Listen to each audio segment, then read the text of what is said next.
Baik, Assalamualaikum warahmatullahi wabarakatuh. Kami dari kelompok 3 akan mempresentasikan bakteri patogen pada urogenital. Untuk yang pertama, kami akan menjelaskan terkait bakteri Escherichia coli. Untuk pendahuluannya, bakteri E. coli mampu tumbuh dengan baik dalam kondisi aerob maupun anaerob. Escherichia coli merupakan penyebab penting ekstraintestinal penyakit infeksi, penyakit enterik, dan infeksi sistemik manusia. Untuk infeksi saluran kemih merupakan infeksi yang disebabkan oleh invasi bakteri di saluran kemih. Bakteri Escherichia coli merupakan strain yang sering menjadi penyebab terjadinya infeksi saluran kemih. Bakteri ini memiliki kemampuan menempel atau adesi pada epitel inang sebagai syarat terbentuknya penyakit. Salah satu faktor tersebut adalah karena ekspresi Fimbriae. Selain ekspresi Fimbriae, ada faktor virulensi lain yang terlibat dalam proses adesi yaitu GenPa. Gen ini telah ditemukan pada beberapa penelitian patofisiologi pada infeksi saluran kemih.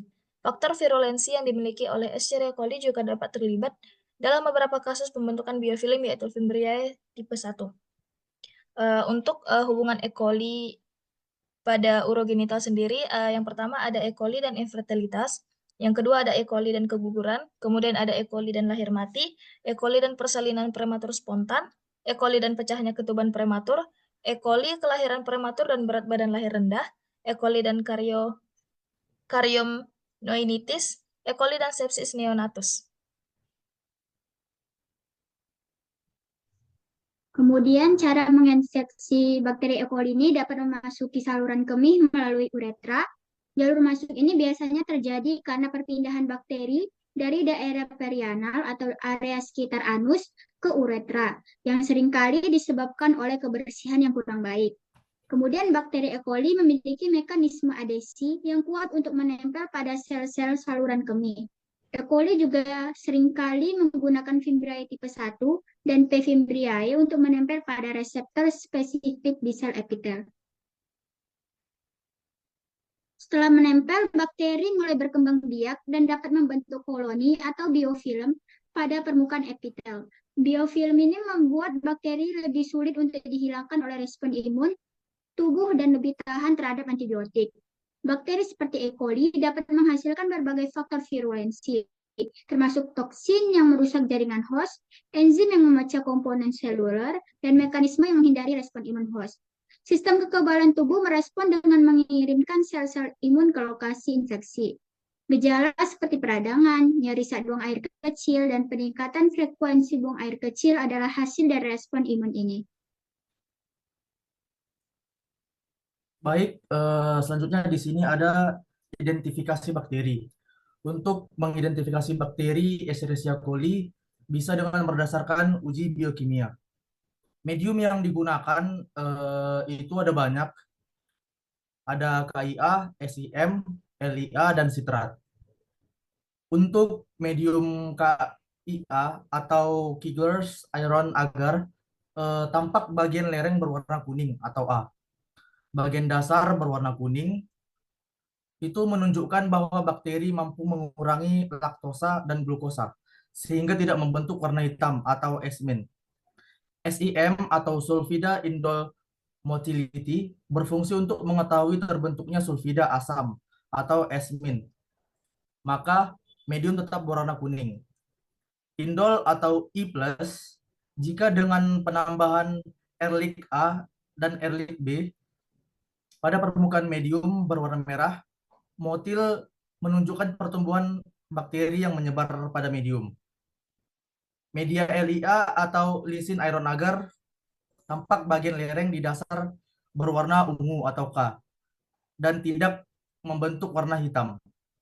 Medium Simmons Crate agar berwarna hijau, berfungsi untuk mengetahui apakah bakteri menggunakan sumber sitrat sebagai satu-satunya sumber karbon. Mungkin kami beralih ke bakteri yang kedua yaitu Klebsiella pneumonia.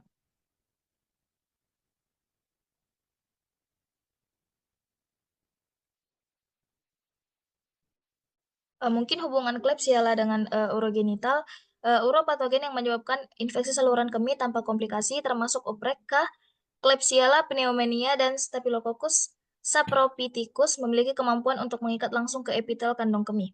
yang terdiri dari sel-sel payung yang juga dikenal sebagai sel-sel faset superficial, sel-sel intermediate, dan sel-sel basal 19. UPEC dan Klebsiella pneumonia mengikat uroplakin, yang merupakan komponen protein utama dari membran apikal sel payung dan yang membentuk susunan kristal yang melindungi jaringan kandung kemih mamalia dari agen perusak dalam urin. Selain uprakin, alpha 3 dan beta 1 integrin yang diekspresikan pada permukaan sel uroepithelial juga dapat berfungsi sebagai reseptor untuk UPEC. Sebaliknya, infeksi saluran kemih yang rumit dimulai ketika bakteri mengikat kateter urin, batu ginjal atau batu kandung kemih, atau ketika mereka tertahan di saluran kemih oleh obstruksi fisik. Beberapa patogen dapat menyebabkan infeksi saluran kemih yang tidak rumit dan rumit. Namun, yang lain seperti P. mirabilis, P. aeruginosa, dan Enterococcus sp terutama menyebabkan infeksi saluran kemih yang rumit.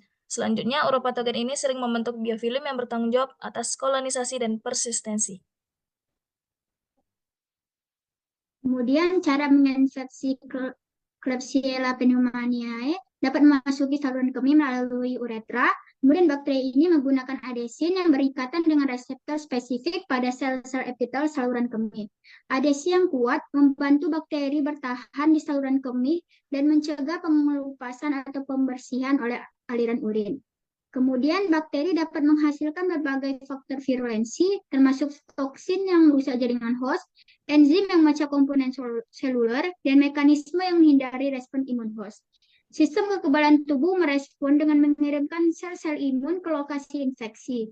Gejala seperti peradangan, nyeri saat buang air kecil, dan peningkatan frekuensi buang air kecil adalah respon dari imun ini.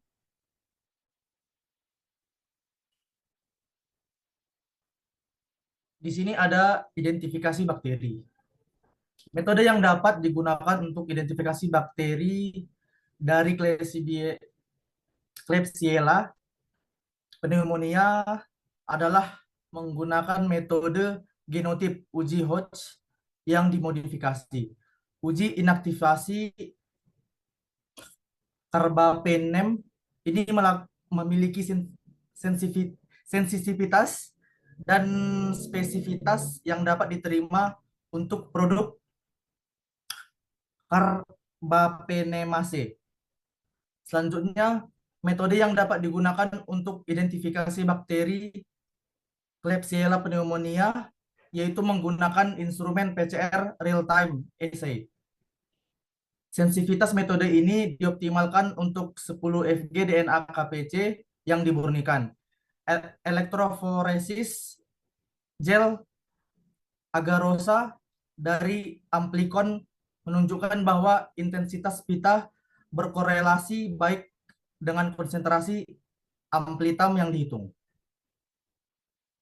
Berdasarkan beberapa metode identifikasi bakteri Klebsiella yang telah ada, maka disimpulkan bahwa metode menggunakan instrumen PCR real-time merupakan metode yang paling baik, di mana memiliki beberapa kelebihan dibandingkan dengan metode yang lain.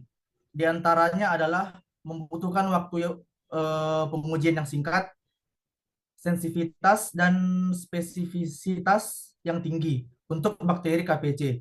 Diperoleh hasil berupa data spesifik berupa grafik sehingga dapat dikatakan lebih akurat, serta tidak didapatkan hasil positif palsu.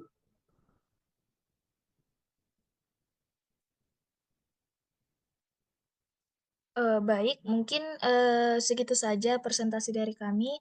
Lebih kurangnya mungkin kami minta saran dari teman-teman dan juga dosen pembimbing kami, Pak Imam Bagus Sumantri. Mungkin itu saja, kami dari kelompok 3 izin undur diri. Saya ucapkan terima kasih.